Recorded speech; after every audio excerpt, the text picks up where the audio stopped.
Welcome to the Vivo Nex 3. We're talking about a device that hasn't even been released yet. I was just handed this massive black box which contained a cryptic message and this smartphone. So today, there are 4 things I want to show you. A display unlike any smartphone you've ever seen before, a camera test in some of London's most iconic locations, then a speed comparison versus last-gen devices, and finally, to take an infinity pool photo to showcase this new form factor. You'll see what I mean in a few minutes. So, the first thing you're going to notice here is screen. This thing is almost all display. Now, I can't reveal size and specifications, but you can probably tell for yourself this is a massive phone with massive curves. So much so that even when you turn the phone on its side, half of what you're seeing is still display. And compared to other curved display phones, the Vivo Nex 3 on the right spills about 4 to 5 times as much onto the sides. Plus, one thing that's a little different here is that the body is completely seamless. No physical buttons at all. You've actually got haptic feedback on the body of the phone, and it works surprisingly well. On the right hand side, you've got a slight grippy area, which is your virtual power button, and then you can use this to feel for the volume keys, which are above and below it. It genuinely feels almost exactly like having physical buttons. On the top, you've got a headphone jack as well, you've got a camera pop-out, which I'll come to in a second, and also a secondary power button for when one isn't enough, and right next to that a microphone, which combines with another microphone on the bottom of the phone just to pick up clearer audio. You've also got a single speaker next to that. And off we went. There were 6 photos I wanted to capture in very specific parts of London. The first one being Covent Garden, which is famous for just being this massive entertainment shopping kind of area. Anyways, I got my photo, and the idea of this challenge is primarily to showcase the display, to show that it's so borderless that it almost blends into the world around it. The next stop was Shoreditch, the place of creatives and trendsetters, and this place is filled with graffiti. So as a way of capturing its essence, I tried taking a photo of that, and this is one of my favorites. I really like how this turned out. It's not a perfect result, and this is pretty tough to do because your phone is capturing things from a different perspective to where your eyes are seeing them from.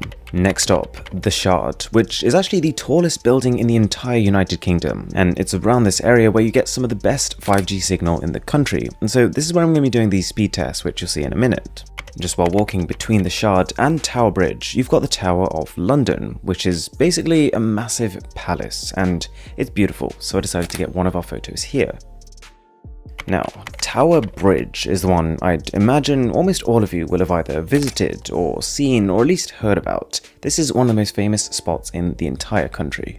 Whilst I was here, I actually managed to take 2 photos because from Tower Bridge you can pretty much see the entire London skyline, and I couldn't walk past that opportunity.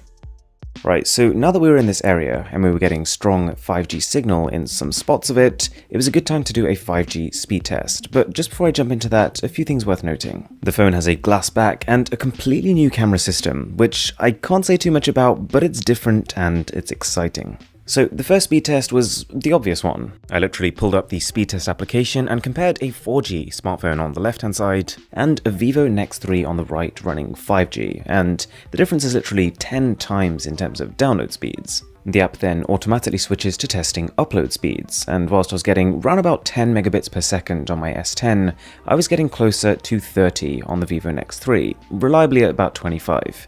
So, you don't need to be told that there is a massive jump in potential bandwidth here, but to test it out a little bit more, I tried downloading the same application, Arc Survival Evolved, on the Vivo Nex 3 as well as a 4G device. It had downloaded about a gigabyte, whilst the other phone was around about 200 megabytes, and the Nex 3 had completely finished the download by the time the other phone was on about 20%. So, roughly speaking, in my test I got about a 5 times faster result. When it comes to 5G though, another really important aspect is latency, or network communication delay. Providing that you're in a spot with good coverage, you'll notice that compared to 4G, things just happen instantaneously. For example, a YouTube video might start playing before the YouTube app itself has even fully loaded it up. And I'm sure you can imagine when you're watching videos on this display, the picture just sort of melts over the sides of the phone, kind of like the curved displays you're used to, but to another level. Whilst I was at it, I also had a quick crack at PUBG, just to see how that displays on this phone, and sure enough, it fills every corner of it. Another real-world example of 5G testing was going through Netflix, picking a 2-hour film and hitting that download button. And right before you in real time, you can see that in this tiny space of time I'm doing this voiceover, it's already downloaded like 25%. Now for the infinity pool photo. The idea of this is that I was going to get a picture of water and load it up on this almost bezel-less display of the Nex 3. I was then going to use another camera to capture this in a way that it looks like I'm actually sitting in one of those beautiful infinity pools, the ones that extend all the way to the edge of a building. I had to pick up an umbrella just to diffuse some of the light because it was just so harsh at this time, but I'm pretty happy with the result.